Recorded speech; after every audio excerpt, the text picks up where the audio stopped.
warahmatullahi wabarakatuh. Alhamdulillahirrahmanirrahim. Syukur kehadirat Allah Subhanahu wa Ta'ala sehingga pada hari ini kita dapat berkumpul melaksanakan pertemuan P2 Kanwa. Bapak dan ibu-ibu sehat? Sehat. Oke, alhamdulillah. Baik. Pada hari ini kita akan mempelajari modul 3 yaitu mengenai kesehatan dan gizi. Nah, di sini pada modul ketiga ini kita ada memiliki 3 sesi. Yang pertama itu mengenai pentingnya gizi dan layanan kesehatan ibu hamil. Yang kedua adalah pentingnya gizi untuk ibu menyusui dan juga balita. Kemudian yang terakhir mengenai kesakitan pada anak dan kesehatan di lingkungan. Nah, pada hari ini kita akan mempelajari sesi pertama dulu, yaitu pentingnya gizi dan layanan kesehatan ibu hamil. Oke. Baiklah, di sini kita akan mempelajari dampak dari kekurangan gizi terlebih dahulu. Nah, ibu-ibu sekalian, harapannya terhadap anak di masa depan seperti apa? Anaknya sehat. Ya, anaknya pintar, sehat. Ya, tumbuh tinggi. Ya, benar sekali. Terima kasih Ibu. Jadi, tumbuh kembang anak itu dapat dipengaruhi oleh gizi itu sendiri. Nah, apabila anak dan ibu mengalami kekurangan gizi, ada sangat banyak dampak yang akan terjadi. Pada ibu hamil yang tidak memenuhi gizi, maka saat melahirkan, dia akan melahirkan bayi BBLR namanya, berat badan bayi lahir rendah. Nah, apabila gizi pada ibu hamil tidak terpenuhi, kemudian bayi akan mengalami gangguan pertumbuhan, dan ketika dia mulai berkembang dan tumbuh, dia akan sering mengalami sakit. Kemudian pada saat anak-anak, dia akan mengalami gangguan pertumbuhan. Itu salah satunya adalah anak dapat menderita stunting namanya. Nah, stunting ini adalah, ada yang tahu Bu?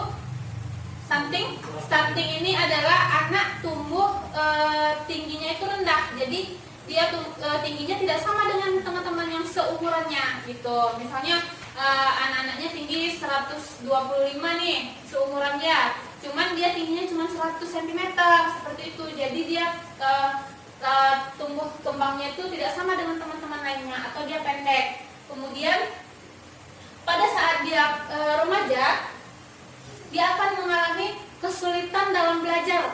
Nah, akan mengalami susahnya belajar, tidak konsentrasi di sekolah, sehingga mengalami nilai yang rendah seperti itu, atau bisa saja dia jadi tinggal kelas pada saat sekolah. Nah, pada saat dewasa, kekurangan gizi ini dapat memberikan gangguan kesehatan.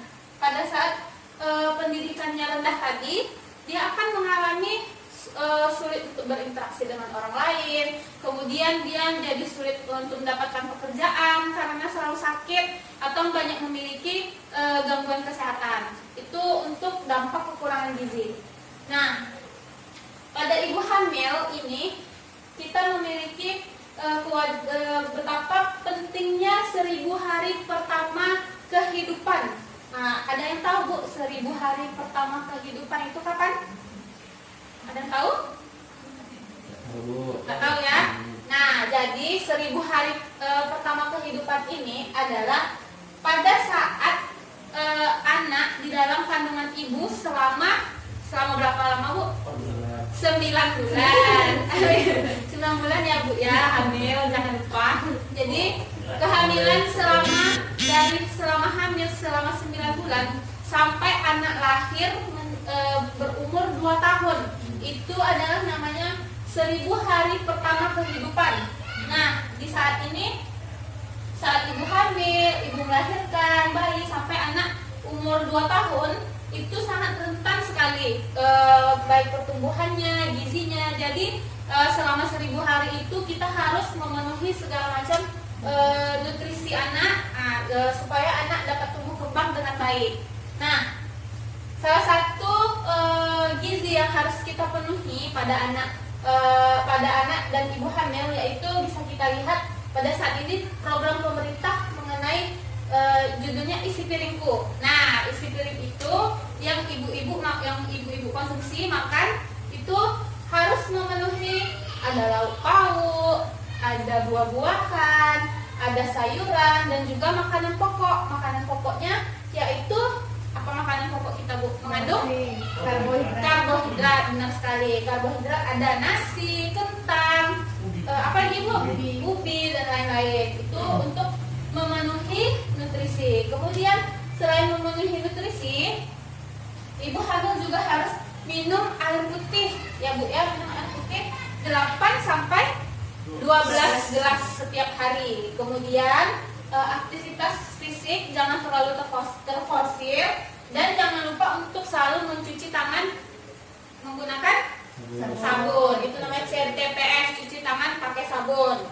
Kemudian dilengkapi dengan tablet penambah darah atau TTD. Jadi pada ibu hamil diwajibkan mengkonsumsi tablet penambah darah 1 kali dalam sehari.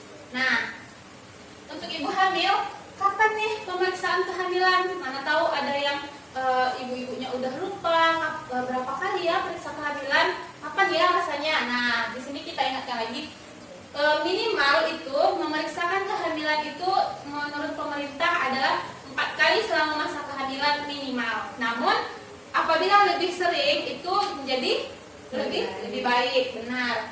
Nah, lebih sering di sini dikatakan lebih sering lebih baik ya.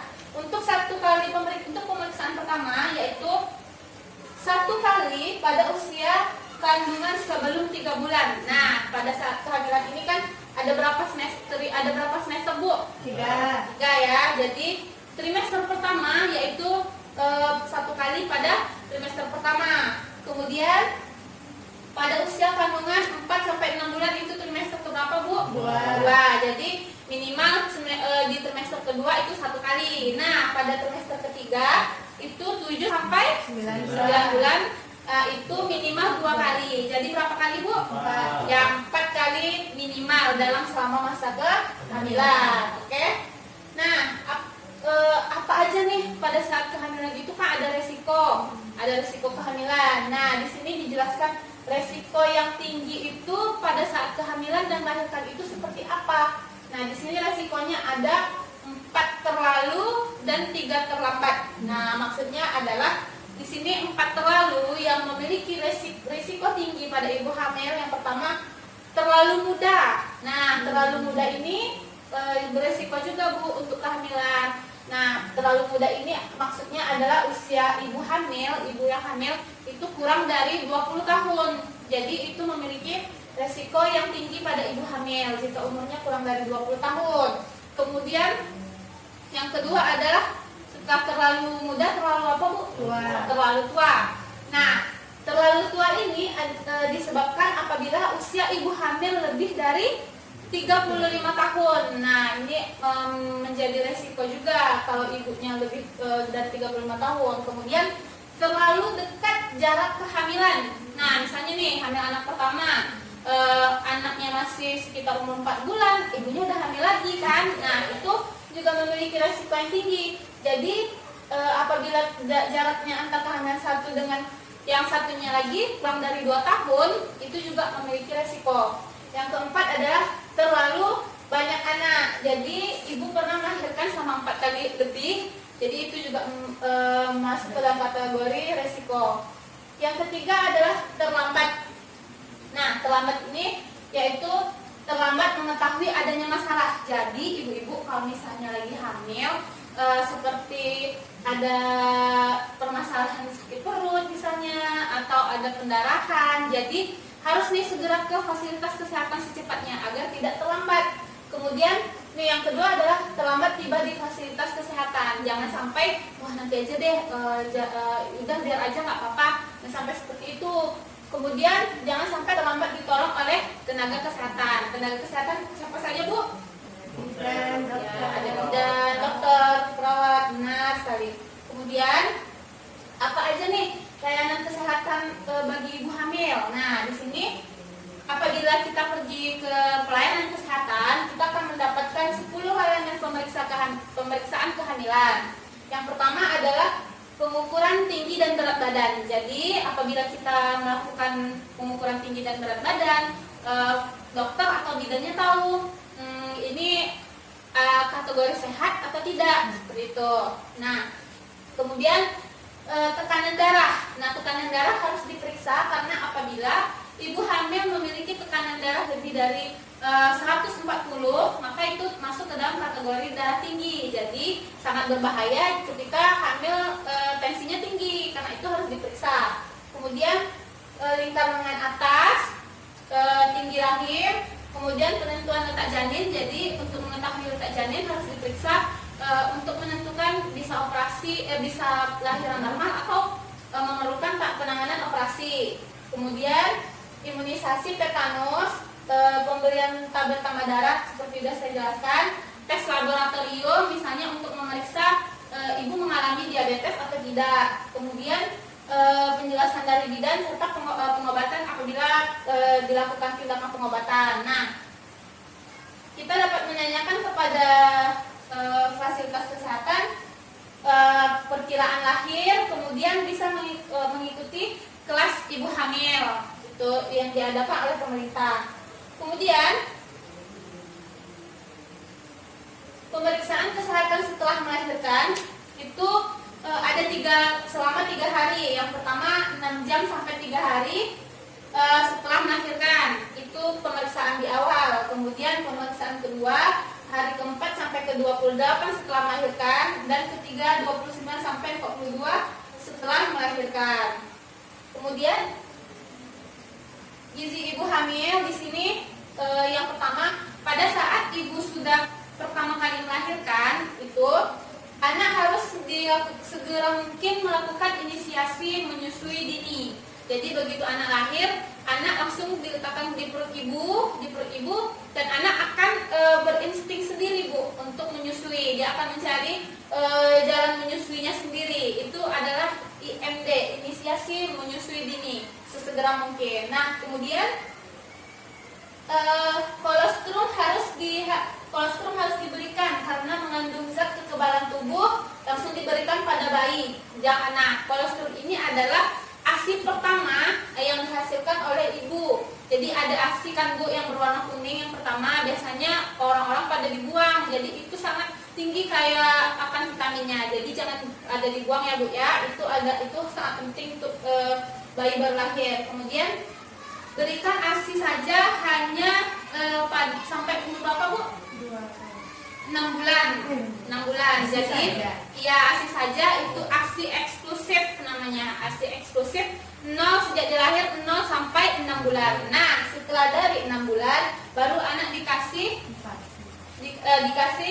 MPASI, makanan penambah makanan. Itu ASI seperti bisa diberikan bubur atau buah, pisang, nasi tim, ya benar boleh. Kemudian nih kebutuhan ibu untuk minum berapa tadi bu? 8 sampai 12 setiap hari. Nah, pada saat pemeriksaan kesehatan, kira-kira nih ibu-ibu pada saat melahirkan biaya persalinannya mahal atau murah?